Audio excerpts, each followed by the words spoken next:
নমস্কার, শুভ সকাল। কেমন আছো বন্ধুরা? আশা করছি খুব ভালো আছো এবং সুস্থ আছো। আমরাও ভালোই আছি। আমার নতুন আরও একটি ব্লগে তোমাদের অনেক অনেক স্বাগত জানাই আরও একবার। এখানে এসে ঘুম থেকে একটু দেরি করেই উঠছি। ঘুম থেকে উঠেছি প্রায় 7টার মতো। উঠে চা খেয়ে নিয়েছি। এখন এসে বৌদির কাছে একটু বসলাম।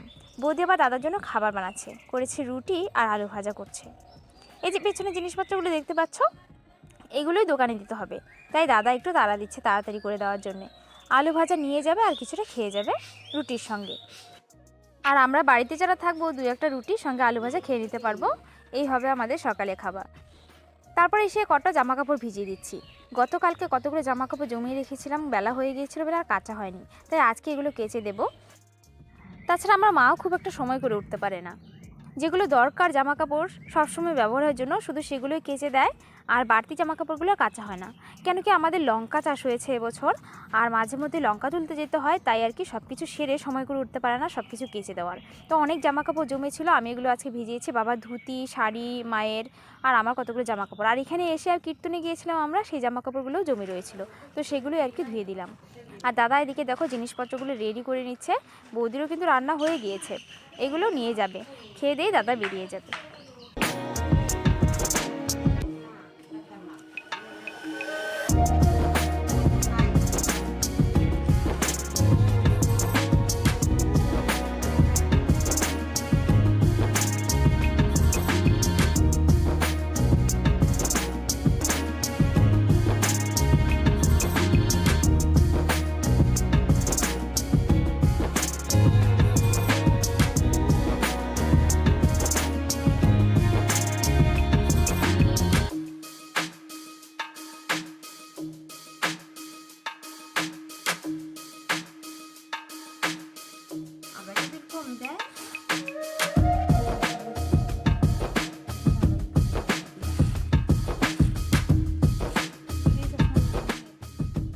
আমার বিয়ের কিছুদিন আগে তোমাদেরকে খেসারি কলাইয়ের শাক দেখিয়েছিলাম। সেই শাক তো বহুদিন খেয়েছে, কিন্তু এগুলো থেকে যে কলাই হয় সেগুলো তোমাদের দেখানো হয়নি। মা কিন্তু এগুলো শুকিয়ে সুন্দর করে রেডি করে রেখেছে, এগুলো দিয়ে ছাতু বানাবে। আর আমার দিদি এই কলাইয়ের ছাতু খেতে ভীষণ পছন্দ করে। তো আমি আসার পর দিদিরও আসার কথা, দিদি এলে আর কি এগুলো দিয়ে ছাতু বানাবে মা, তাই সব কিছু রেডি করে রাখছে। আর এই জাতা দিয়ে আমরা মাঝে মধ্যেই কিন্তু কলাই ভাঙাই। তো মা আজকে কলাই ভাঙাচ্ছে, তাই ভাবলাম তোমাদেরকে একটু দেখিয়ে দিই।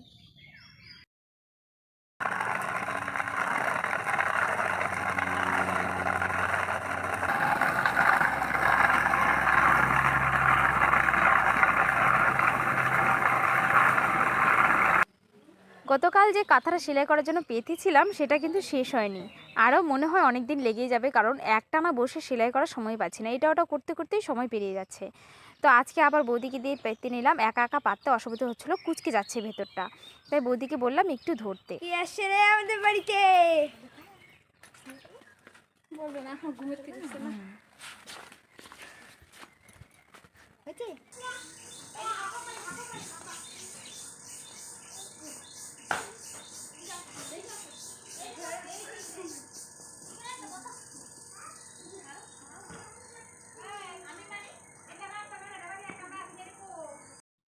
শমিকা প্রথমে এসেই কিছুক্ষণ আমাকে দেখে লজ্জা পাচ্ছিল।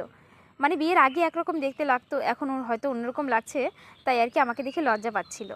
আর একটা কথা জানো তো, বারবার করে বলছিল চানাচুর খাবো আর বাদাম খাবো। আমি তো জানি না, কিন্তু দিদি বলল এর আগের বার যখন এসেছিল, মানে আমি তো বাড়িতে ছিলাম না, ও বাড়িতে ছিলাম, তখন এসেই চানাচুর আর বাদাম খেয়েছিল, সেটাও মনে রয়ে গিয়েছে। তাই কৌশিককে দিয়ে পাঠালাম দোকানে। না পারলে পরে নামায় দিও, ঠিক আছে? হাঁটা হাঁটা নিয়ে যাও, হাঁটতে হাঁটতে হাঁটতে যাবে, দেরি করবো না কিন্তু।